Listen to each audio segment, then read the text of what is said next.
오늘 소개해 드릴 책은 김근주 교수의 특강 예레미야라고 하는 책입니다. 특강 예레미야.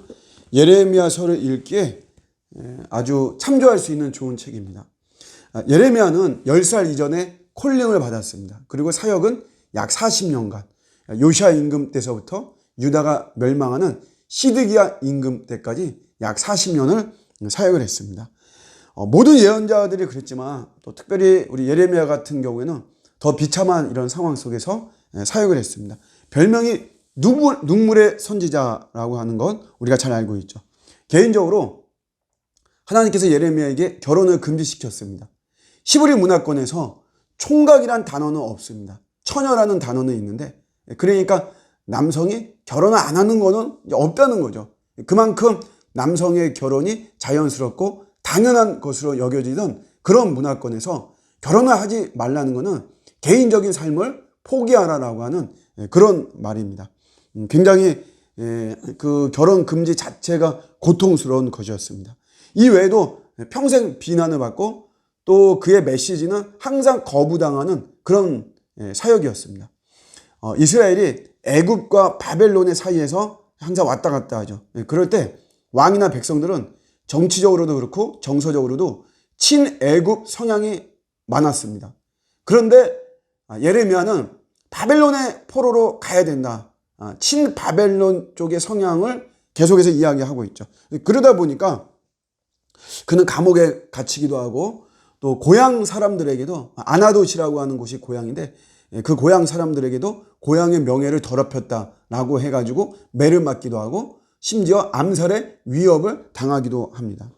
바벨론으로 가면 나름대로 대우를 받을 수 있을 텐데 예레미야는 그렇게 하지 않습니다. 나중에 애굽으로 가서 거기서 사망한 것으로 이렇게 알려져 있죠.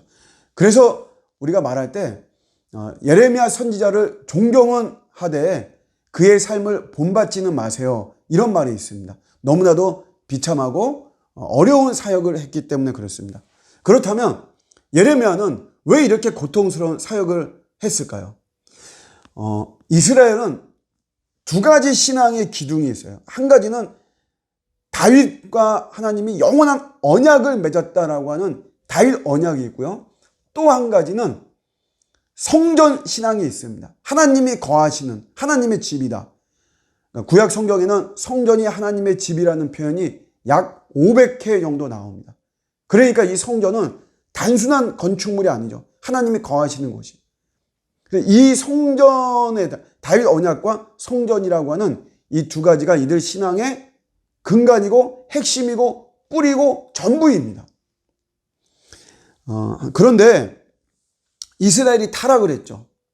그 결정적인 이유는 뭐냐면 이 두 가지 때문에 그렇습니다.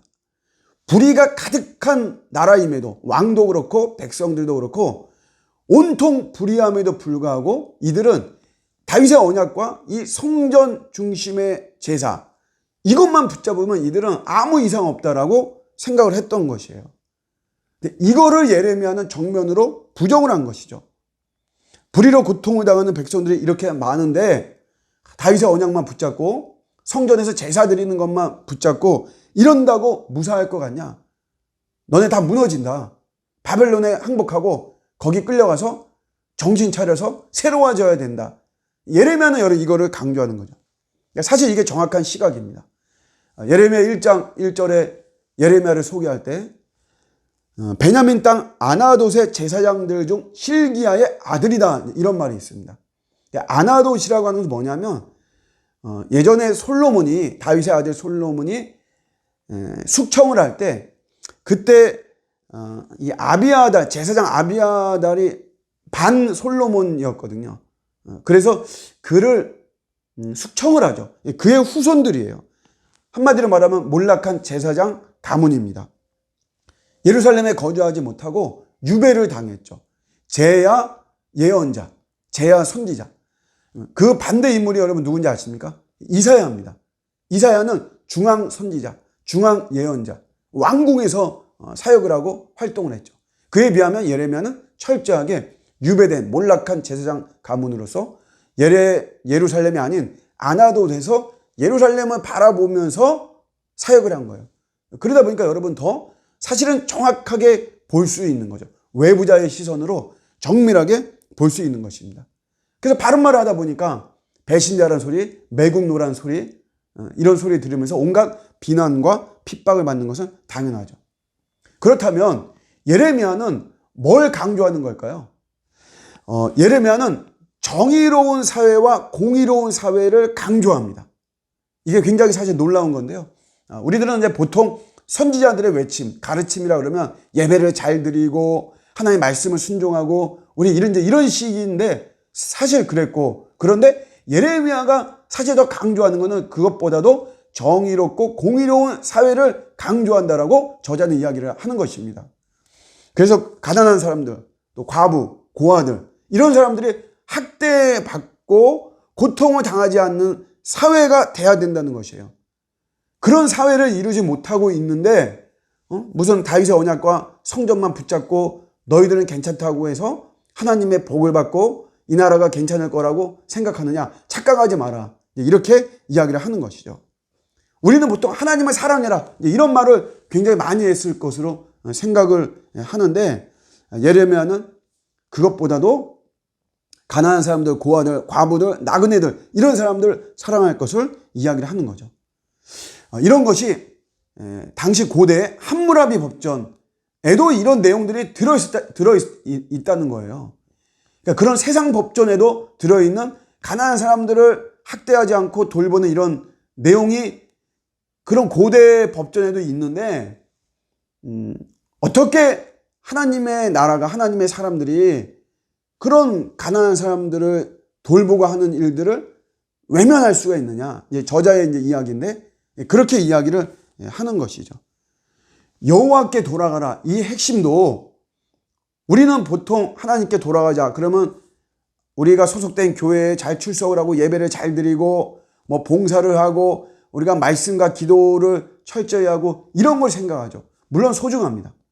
그렇지만 여러분, 저자는 예레미야서를 해석할 때 그런 것보다도 정의와 공의의 삶을 살아가는 것, 그래서 가난하고 힘들고 고통당하는 사람들의 삶을 돌보고 섬기는 것이 여호와께 돌아가는 것이다 라고 이야기를 하는 겁니다.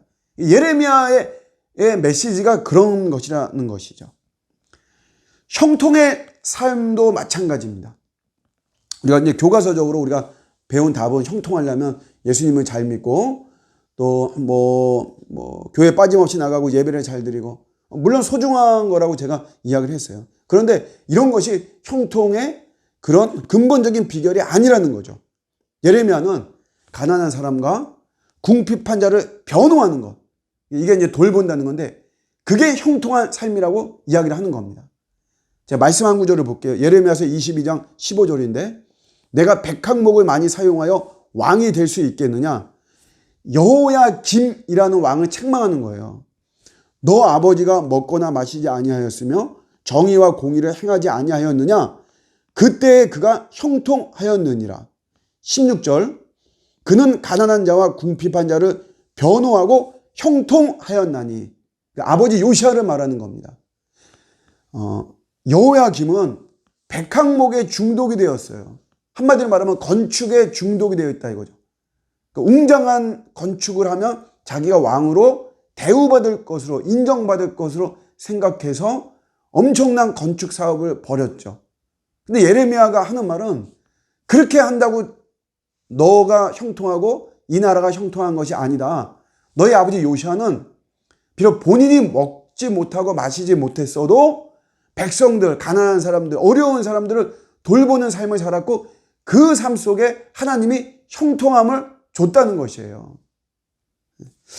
전체적으로 이제 저자가 세 가지의 질문을 하면서 이 책을 이끌어갑니다. 하나는 다윗 언약을 맹목적으로 믿으며 불의를 행하고 눈 감았던 이스라엘과 오늘날 예수의 이름만 믿으면 구원을 받는다는 이런 세상 사람들 받는다면서 세상 사람들보다 더 탐욕적으로 살아가는 신앙이 어떤 차이가 있느냐, 이런 질문을 하고요.